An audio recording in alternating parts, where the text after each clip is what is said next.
I have spent the last 30 days writing morning pages and they have completely changed my life. A little history about my journey with morning pages. Back in 2023 was the first time I tried morning pages, and I actually used an online tool called 750 Words. It had like a tracker where it would show you your progress every day that you did your morning words. There was a word count tracker. When you reached 750 words with just 3 pages, it would have little confetti. It was a really fun way to get me into the groove of doing morning pages. It got me so into the groove of doing morning pages that I ended up writing a book because of it. But then unfortunately I stopped doing the morning pages because I was so focused on the book, but I'm going to talk about the book later. Throughout last year, I kind of did morning pages inconsistently here and there. And in January 2025 of this year is when I decided, okay, I really want to start this practice. Like I want to do it every day. I want to do it consistently. So I committed to starting morning pages again and doing them consistently. And I can confidently say that they have changed my life. I'm at the point where now I cannot skip a day of morning pages because they're that important to me and I see how much they help in my creative process. I want to get into the details of how I do them, how they help me, and how you can get started on morning pages as well. So if you've noticed already, I've talked a lot of my experience with morning pages has all been digitally.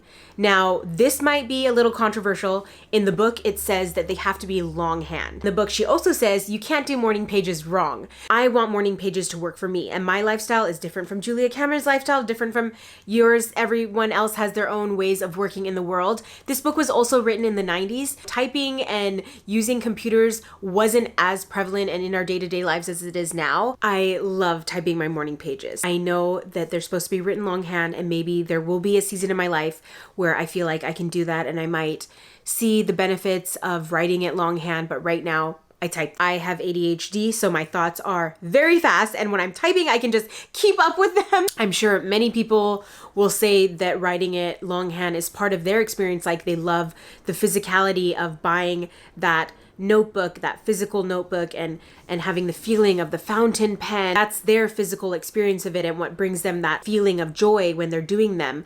But for me, that's the keyboard. Like I'm like a child that was raised on the internet on a keyboard. Let me just grab my little baby. She's dead right now. She died on me right after my morning pages, but this is my little friend. I love, this is part of like what I just love. Mwah. Like I said, maybe one day I will switch, but for right now, I'm just a typer. If something about that was stopping you, just type them. Just type. Okay, so the next thing is that I don't do them first thing in the morning. I am a mom. So when I wake up in the morning, I have a very busy routine of breakfast and getting things ready and getting people out the door and driving people to school and all that kinds of things. Could I wake up 30 minutes earlier? Sure, I could wake up 30 minutes earlier and try to get my morning pages out before all that happens. But sleep is very important to me in this period of my life that I'm finally not sleep deprived after a decade of waking up all night with babies and stuff. So I do not want to wake up 30 minutes earlier. I do prioritize doing them first thing after everyone's out the door and my door's closed. I'm alone. I can then open my laptop, and before I do anything else, not checking YouTube, not checking emails, I'm doing my morning pages first thing. In fact, just the other day, I usually take my morning walks like immediately after I drop the kids off at school, but I had so much on my mind that I was like, oh my gosh, I have to go home and do my morning pages first because I don't want to be taking all these thoughts with me on the walk. And that's one of the great things about the morning pages is like, it literally just empties everything that's in your mind. I make sure to do it first thing in the morning, so I'm not taking those thoughts with me all day long. A couple misconceptions that I want to talk about for morning pages that may be intimidating about them is that one, it is art. Like the morning pages are art. Maybe you had this idea like, oh, I need to start this practice and I'm going to be this person that does morning pages and my morning pages are going to be these beautiful works of art with all this language. No, that's not what the morning pages are. The morning pages are a brain dump. A brain drain, like she says. They are just stream of consciousness, basically putting out on the page everything that's on your mind, that's taking up space in your mind, whether it's the most mundane thing, worried about groceries, or you're worried about getting to the dental appointment that you wanted, fight that you had with someone from yesterday that's just been bugging you. It can be totally unrelated to your art. In fact, most of the time it's going to be unrelated to your art. I will say though that the art can show up in the morning pages themselves. Can't tell you how many times I have gone in and mined through my morning pages to find these little gems that have come out while I've had a session. In fact, sometimes I'll have a session where I have a pretty specific theme that I'm talking about, and I'm like, wait, this is more than just like a brain dump or like just letting out like the nonsense that's in my head. Like, this is actually something that is meaningful that I'm trying to say here. And usually when that happens, I will, instead of just labeling it morning pages with a date, I'll add the theme after morning pages, date, motherhood or something like that, so that later on,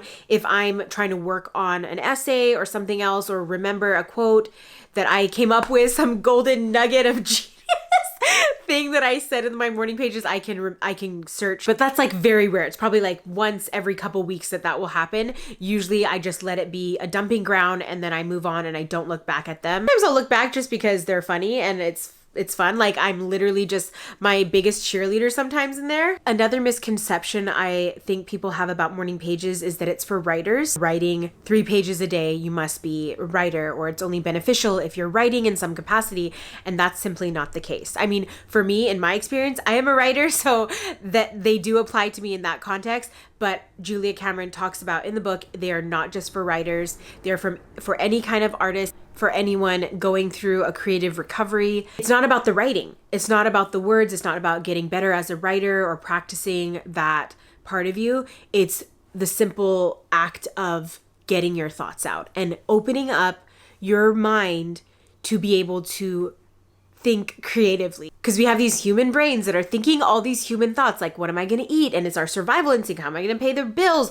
Do I need to go to the dentist next month? Emptying your head of those things, getting rid of all the kind of human thoughts in your head, then you're allowed to have your more artistic thoughts and have that room to be able to dream up all the other things that are going to help your creative craft. We don't give ourselves time and space to do that. And what's so helpful about the morning pages is it gives you the space. Takes all that junk that's up in your head and just puts it aside. And let me tell you, for those of us who are a little neurospicy up there, this is a game changer. Can't even tell you how many morning pages the first line is, my mind is racing. My thoughts are buzzing. This is first thing in the morning and I'm already saying like, my mind is buzzing. I literally just wake up with a song in my head. I wake up with like 3 different things going on, like by the time I finish making breakfast, getting the kids out the door and sit down to do my morning pages, I'm like, my mind is racing. My mind is buzzing. Doing that morning pages locks me in, gets all that out, and then I'm just open for the rest of the day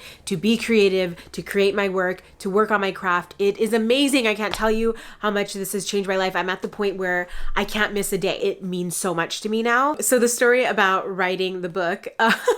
So when I was doing the 750 pages, that website that like keeps track of it, they had little badges, like 3-day streak, you get a badge, or no distractions during your session. After several days of doing the 750 words, you'd hit certain word count goals. One of the badges was novella. I hit that badge novella and suddenly I was like, novella? Could I write a novella? And then I started like looking up word count goals for books. And then I was like, I could write a book. I think I'd already been thinking about writing a book. I'd already like kind of dabbled in it the previous spring, but this was my point where I was just like, I'm going to write a book. And I literally wrote a book. I wrote 100,000 word book because of my morning pages. This was my little sticker book for writing a book. And if you can see here, I had my word count goals with these like stickers.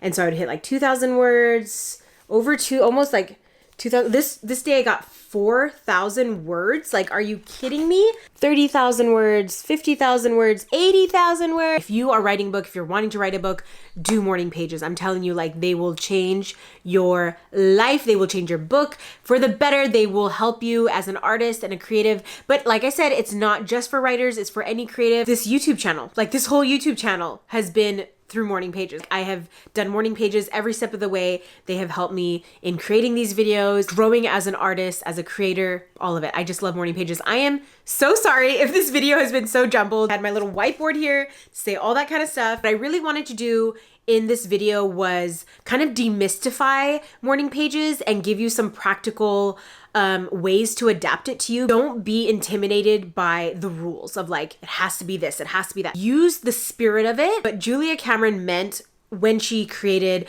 the morning pages, it was a way to get in touch with our inner artist. It was a way to practice creative recovery. If that means for you, you're gonna be typing them, that's okay. Modify it to fit your needs. Dedicate that time every single day to your craft, to yourself as a creative, to your mind, to your mental health and well-being. Do morning pages to get your brain clear, to open up yourself to inspiration and ideas. Just do it. I hope that you can start this practice as soon as you want to. Tomorrow, maybe. Grab a pen, grab a paper, notebook, whatever you have, grab your laptop, start typing, get your morning pages out. You can even start slow. Start with a page. Start with one page of stream of consciousness. If you have any questions, please ask them in the comments below. I would love to help you in this process. Just am so excited to grow this community. So please subscribe and watch my other videos. And I am so grateful for you. Mwah.